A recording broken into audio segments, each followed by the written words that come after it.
Como estão? Professora. Não estão muito bem, parece que não me capricharam. Bem, é o seguinte, estamos aqui para mais uma aula de neuropsicologia e desde já eu quero vos dizer que eu estou sem a máscara, não significa que eu não trago a minha máscara, aqui tem a minha máscara, mas como estou distante de vocês e tenho o ar-condicionado ligado, por isso é que eu tirei a máscara. Vocês devem ter todas as máscaras nos lugares, tapar até o nariz. Quem acha que não consegue ficar com a máscara, por favor, pode sair, porque na minha aula não pode estar ninguém sem máscara. Estamos? Sim. Ok. Então, sendo assim, vamos falar um pouco sobre a neuropsicologia, porque nós temos estado a falar de neuropsicologia, mas há muita gente que não sabe o que é neuropsicologia. Ok, e na cadeira de neuropsicologia, vamos trabalhar com os livros do Luria. Luria é o russo, chamado Alexander Romanovich Luria, que é o pai da neuropsicologia. E assim tem aqui um livro escrito por ele, que o título é O Cérebro em Ação. E tem outro livro que fala das funções corticais superiores do homem. E este, O Cérebro em Ação. Significa que para quem estuda neuropsicologia ou neurologia e que não tenha trabalhado com esses livros, não tenha estudado, não tenha lido esses livros, esse não vai falar de neuropsicologia, porque este aqui é a base. No entanto, todo o conteúdo que nós vamos tratar nesta cadeira, esta é a bibliografia principal. Porque em neurociências nós temos que trabalhar com os teóricos que falaram da disciplina e principalmente aqueles que são tidos como os clássicos. E assim nós estamos perante a um material do Luria, que é o pai da neuropsicologia como clássico. No entanto, o que é a neuropsicologia? A neuropsicologia é a ciência que estuda as funções psíquicas superiores, os mecanismos cerebrais que intervêm na atividade destas funções.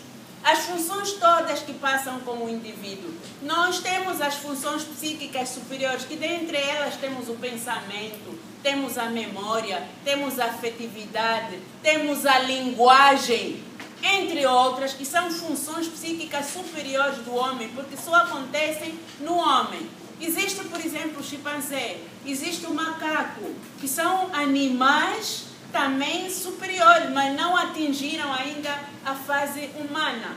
Por quê? Porque o macaco, os chimpanzés trabalham com instintos, não raciocinam. O único ser racional é o homem, por isso é que o homem é superior. No entanto, o diagnóstico neuropsicológico tem como objetivo diagnosticar os pacientes com afecções neurológicas para conhecer o estado funcional e o correlato topográfico. O correlato topográfico, recordem que nós falamos da visualização do cérebro, não é? Então, para ver como é que está o cérebro deste indivíduo. Neste caso, nós estaremos perante o cérebro saudável e o cérebro patológico. Como é que o indivíduo com cérebro saudável se comporta? Como é que o indivíduo com cérebro patológico se comporta? No entanto, para podermos sugerir a neuroreabilitação adequada, estimular as funções que estão alteradas ou diminuídas, a fim de brindar o tratamento psicoterapêutico que requer cada paciente e orientar a sua aplicabilidade aos familiares e outras especialidades. Aos familiares por quê? Porque é a família que fica 95% de tempo com o paciente. Então o familiar tem que saber tudo quanto deve fazer para estimular este ou aquele indivíduo. E outras especialidades, por quê? Porque o neuropsicólogo na reabilitação não vai trabalhar sozinho. O neuropsicólogo vai trabalhar com o neurologista, que vai medicar, visualizar e ver as afecções neurológicas, em que área se encontram e o que tipo de medicamento tem que ser administrado.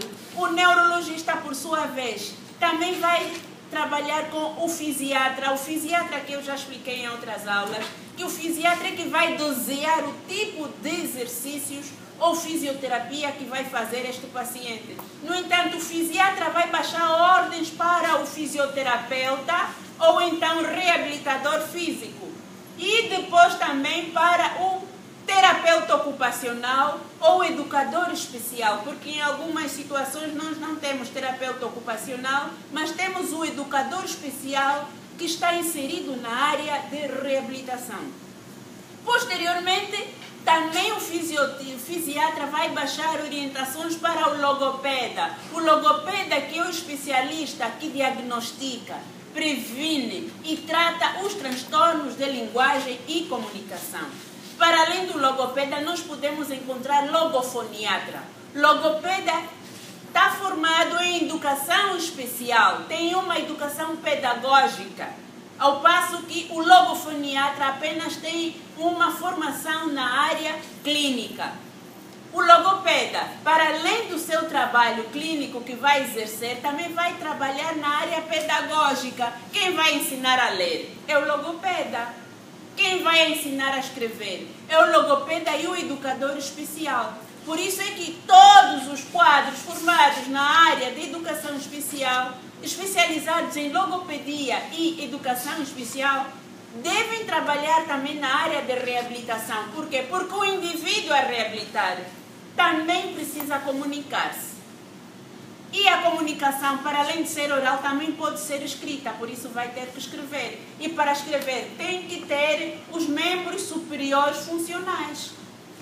Para quê? Para preparar o seu autocuidado. O autocuidado, para ele valer-se por si, não depender de terceiros. Para ele ter a parte cognitiva alerta. Por quê? Quando há um dano cognitivo, é preciso fazer uma reabilitação cognitiva para recuperar estas funções. No entanto, a investigação neuropsicológica utiliza diversos meios para a exploração de diferentes processos, visto que estas formas de atividade psíquica exigem a participação de um conjunto de zonas fundamentais do córtex cerebral.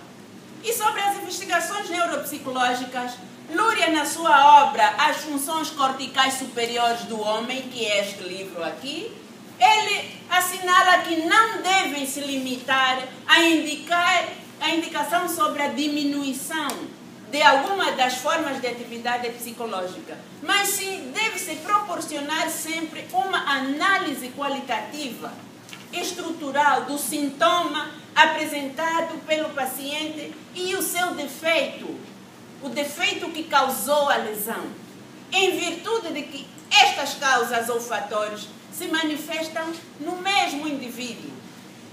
No entanto, ainda na sua obra, Luria refere que a investigação neuropsicológica constitui um processo essencial para o que Vygotsky chamava de qualificação do sintoma e que representa um paradigma substancial no caminho da sua descrição externa e sua aplicação causal. Luria, que é considerado como provedor dos princípios teóricos conhecidos que dão suporte à reabilitação cognitiva como procedimento clínico e viável, ainda sugere a presença de sintomas corticais funcionais que contavam para a organização de processos de pensamento, onde a conduta observável se compunha de diversos processos teóricos básicos, recebendo contribuições de diferentes níveis e lugares do cérebro. E assim destacou entre algumas as ideias que considerava básicas para a reabilitação, pelo facto de se apoiar naqueles sistemas ou funções intactas ou menos danificadas e a necessidade de determinar os gramas especificamente afetados dentro da própria disfunção, a fim de dirigir os esforços para estes e conseguir maior eficácia do tratamento. Para além disso, conseguiu dizer que devia-se atender à alteração de base, o que é que causou a lesão. E segundo, a disfunção da área específica ou sintoma que domina o quadro. Daí que a reabilitação neuropsicológica é um processo planificado, fundamentado desde o ponto de vista científico. É organizado sobre a base de princípios biológicos, psicológicos e da pedagogia, que têm como objetivo potenciar o rendimento cognitivo do paciente para que aprenda a ter estratégias de compensação para as alterações que tem e conseguir uma restrição desde o ponto de vista psicossocial. Neste processo, o mais importante é a reabilitação profissional. Mas nós só nos sentimos satisfeitos se este paciente for útil e se tem um papel dentro de sua família, ainda que não volte a trabalhar no que antes fazia ou no que se esperava dele. Em caso de ser uma criança, adolescente ou jovem, tal como acontece com muitos pacientes depois de uma lesão cerebral, em que quer retomar suas atividades, mas a sua capacidade cognitiva já não permite. E neste caso, o mais importante é que se consiga fazer uma boa reabilitação nestes pacientes com dano cerebral e ter a esperança de que, através da reabilitação, o indivíduo pode recuperar. Por isso é que nós também falamos do mecanismo de correção e compensação do defeito. Porque a partir do momento que o defeito foi instalado, não significa que ele melhore, mas sim pode ser compensado ou então corrigido através de uma estimulação sistemática, planificada, organizada, onde não só participam os profissionais, mas sim a família. Volto a dizer, a família por quê? Porque a família é que fica 95% de tempo com este paciente. E vejamos que um dos grandes problemas, quando o indivíduo tem AVC, que é uma lesão cerebral provocada por um acidente vascular cerebral e geralmente isquêmico, o indivíduo, se tiver uma afasia e não tiver comunicação por ter sido afetada a área motora da linguagem, que é a área de Broca, mas mesmo ele compreendendo porque tem a área de Wernicke intacta, alguém que vem visitar é a esposa, é o irmão, ou sei lá que é um outro membro de família que diz logo que ele não pode falar. E então esses falam pelo indivíduo. É muito errado, porque por mais dificuldades que ele tenha, tem que esforçar-se, tentar exprimir aquilo que ele sente. Porque através do esforço que ele vai fazer, vai se sentir útil, que eu posso tentar e conseguir. Porque se ele não tenta, não consegue. Muitas das vezes os amigos, os colegas vêm visitar o paciente, o amigo que teve um AVC, e os familiares não deixam ver, diz que ele não pode receber visita. E ele sente-se ainda mais diminuído, porque estão a barrar que ele tenha contato com outras pessoas que possam lhe fazer bem, levantar a sua autoestima. Por isso é fundamental que a família colabore no tratamento, porque o tratamento não é só o fisioterapêutico, o ambiente social em si. Por isso nós falamos do que diz Vygotsky, a situação social de desenvolvimento, como vive o indivíduo, que problemas tem, que necessidades passa, o que é que precisa, a sua vivência pessoal, como é a sua família, funcional ou disfuncional. Porque o indivíduo com sequelas de AVC, a viver numa família que não o apoia, uma família disfuncional, ele piora o seu estado, entra em estado de deterioro. É possível que o paciente se recupere, quizás até onde a família sonha, mas, no entanto, para nós como profissionais de neuropsicologia, cada ação que façamos para recuperar a recuperação do paciente tem contribuição na repercussão para a sua inserção social. Por isso, trabalhamos com vários testes e protocolos padronizados internacionalmente para avaliar crianças e adultos quanto ao funcionamento intelectual, processos cognitivos, desempenho, esfera afetivo, volitivo, emocional, com precisão e habilidades. No entanto, o conselho que eu vou deixar para vocês é saber em que momento se produz o dano neurológico. Nós já vimos na neuropsicologia infantil que o dano neurológico produz-se em 3 etapas. Na etapa pré-natal, que é durante a gravidez, quando nas consultas pré-natais as enfermeiras ou parteiras orientam que uma grávida deve ter uma vida emocional, social saudável, é para a proteção do feto que carrega. Não deve fazer automedicação. Hoje em dia em Angola é comum zungarem medicamentos. Em qualquer rua está a passar zungueira com medicamento. Não comprarem aquele medicamento que se vende na rua. E porque você só deve tomar o medicamento em estado de gestação que for indicado para não prejudicar quem carrega. E temos o estado perinatal, que é o outro segundo momento para a aquisição do dano neuronal. O momento perinatal, que é durante o parto. Por quê? Porque por causa de algum tempo que a mãe fica à espera para expulsar, o bebê entra em sofrimento. E o bebê, ao entrar em sofrimento, causa aquilo que se chama de hipóxia cerebral. Falta-lhe o oxigênio ao cérebro. Por quê? Porque o bebê, enquanto dentro do ventre da mãe, vive em conexão com o cordão umbilical. A partir do cordão umbilical se comunica, se alimenta. E quando chega o momento de sair do ventre da mãe, que é o momento da expulsão, então deixa de ter aquela comunicação, porque o bebê está pronto para receber o oxigênio exterior. E o que acontece? Não sai, porque às vezes o canal do parto é pequeno. Tem que ir para a cesariana. E a morosidade, muitas das vezes, das parteiras ou enfermeiras para encaminhar ao bloco operatório, isso também põe em causa o bebê, por isso entra em sofrimento. E isso deve ser visto durante as últimas semanas na ecografia para ver se o bebê já está na posição fetal ou não.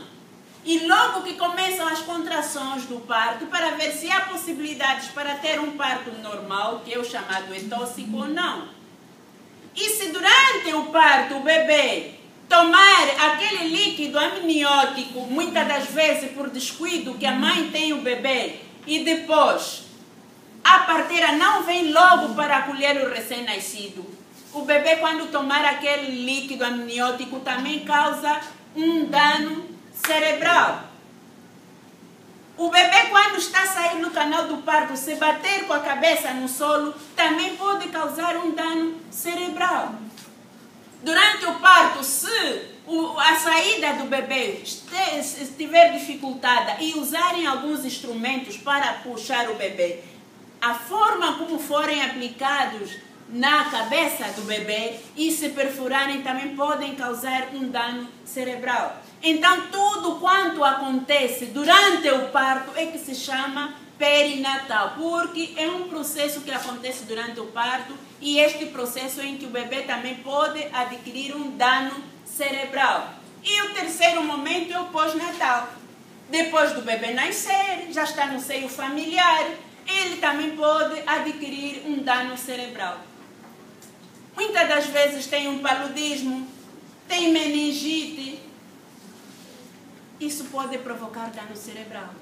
As quedas, os acidentes, por exemplo, as crianças às vezes querem tirar alguma coisa que está num ponto elevado, sobe na cadeira para poder alcançar aquilo que quer. E se cair com a cabeça, também pode causar um dano cerebral.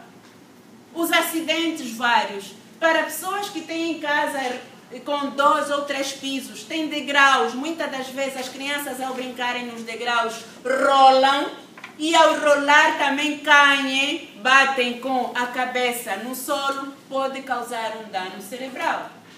Quantas vezes vimos na televisão que crianças estavam a tirar mangas, estavam a tirar frutas e caíram. E ao ter caído provocou um trauma crânioencefálico, que também é um dano cerebral.